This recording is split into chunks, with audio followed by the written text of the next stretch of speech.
Shifting focus now to Gaza. In fact, tomorrow will mark 700 days of the Gaza War since Hamas carried out the attack in southern Israel on the 7th of October 2023.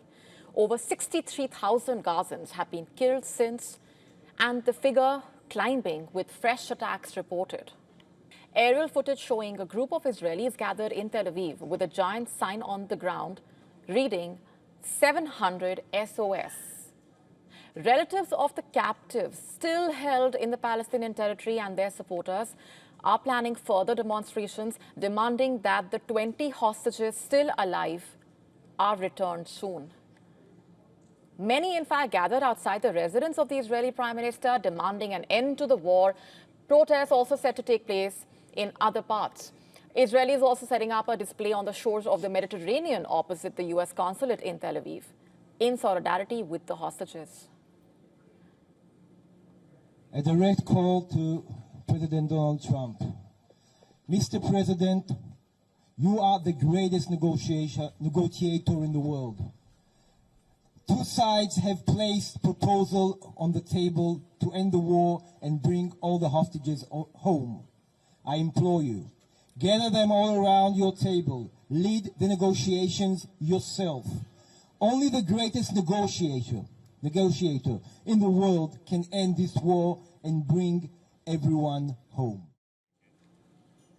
However, Israel is hell-bent on continuing with its Gaza offensive, claiming that 40% of the Gaza City territory has come under its control. Israel bombed neighborhoods, killing nearly 30 in Gaza City alone.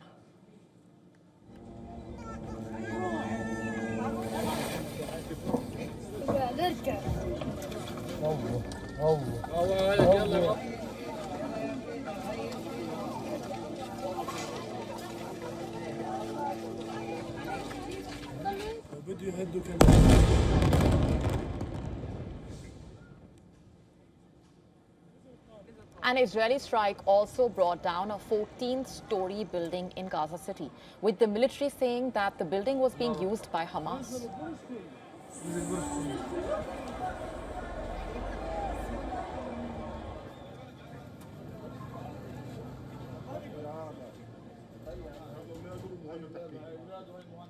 Palestinians mourn the loss of loved ones killed in the Israeli strikes that also hit homes and tents.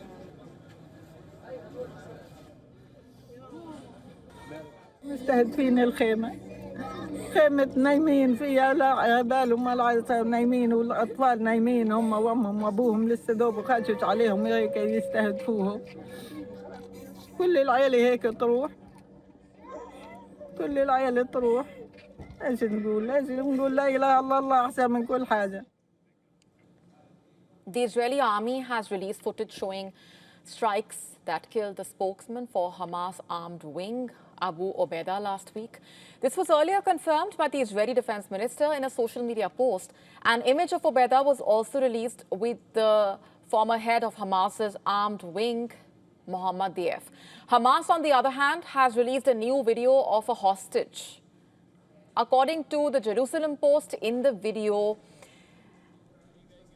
he said that he could not believe he was still alive after 22 months of the war and that he was being held in Gaza City. He also said he and the remaining hostages would remain in Gaza City during the upcoming IDF operation. Israel has rejected the acceptance of the ceasefire deal by Hamas, calling it a spin, indicating that it will not stop unless all conditions are met unequivocally. Israel's offensive has also sparked international criticism, with the UNICEF saying on the Gaza famine, I'm quoting, "The unthinkable is already here, wiping out traces of childhood from the war-torn land."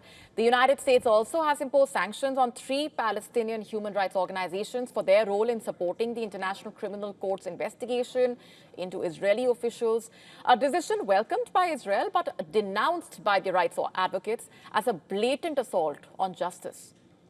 This came after the court issued an arrest warrant for the Israeli Prime Minister over alleged war crimes in Gaza. To stay up to speed with the latest news, download the WION app and subscribe to our YouTube channel.